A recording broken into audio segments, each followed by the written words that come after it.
Our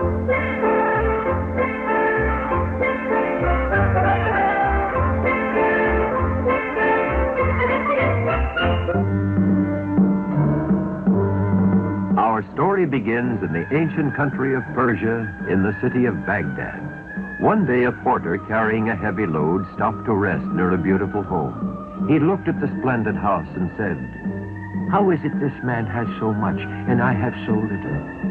Why is he so fortunate and I so unlucky?" The porter did not realize someone was at the window above him. "Bring me that man." Two servants seized the frightened porter. "But I didn't mean any harm. Please, where do you take me?" "To the greatest sailor of all time, Sinbad. He would speak with you."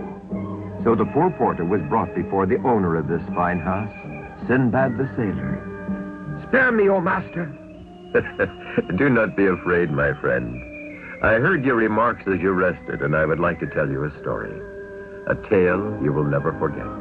Please be my guest and feast with me while I tell you of my adventures.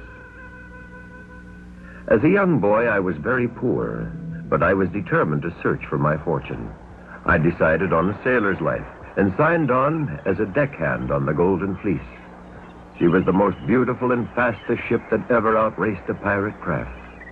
I sailed for many years, learning the business of shipping and trading, waiting for the day when I would own my own boat. One day, we were caught in a typhoon and blown far off our course. A giant wave washed me and two companions overboard. We clung to a log for a while, but soon we were separated in the storm.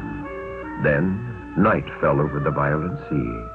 I swam until I found myself on a strange beach. Confused and frightened, I wandered into the jungle and became lost. Finally, I dropped from exhaustion. When I awoke in the morning, I was next to a great white wall. But then I discovered it was a monstrous egg. Only one bird could lay an egg such as this, the roc. I remembered an ancient story about an island of fortune where the roc bird lived. Perhaps, I thought, this was it. A great flapping of wings startled me. The roc.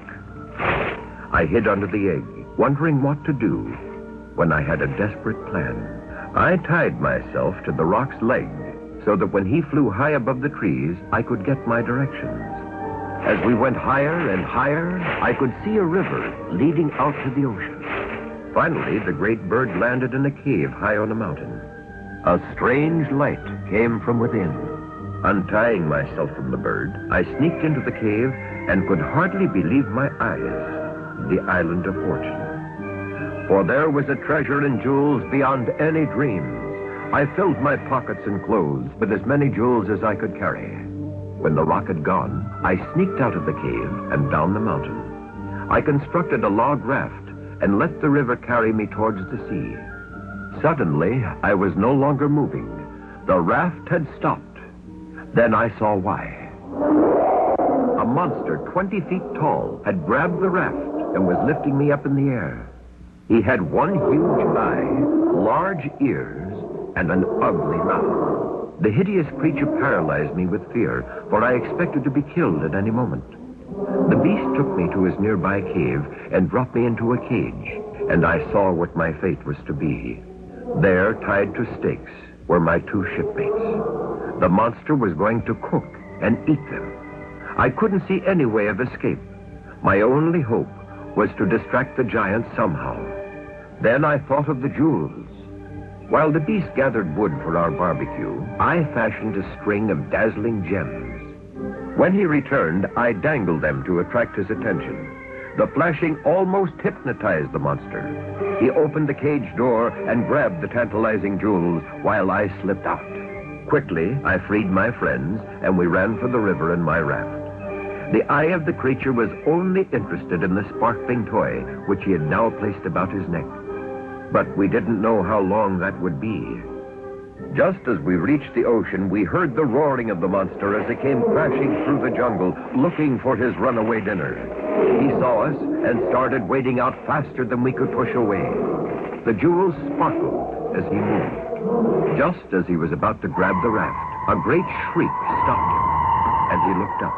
The roc had missed the jewels and had seen them sparkling on the giant. The battle was on. While the two monsters fought, we frantically pushed far out to sea and drifted away with the current. The next day, we were picked up by the Golden Fleece. I had enough jewels to make the entire crew wealthy. I was able to buy my own sailing ship and prospered as a merchant and trader before I settled here in this home.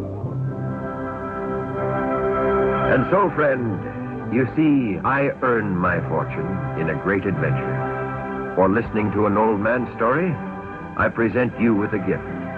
The wealth this jewel will bring you will remind you of the famous Sinbad the Sailor.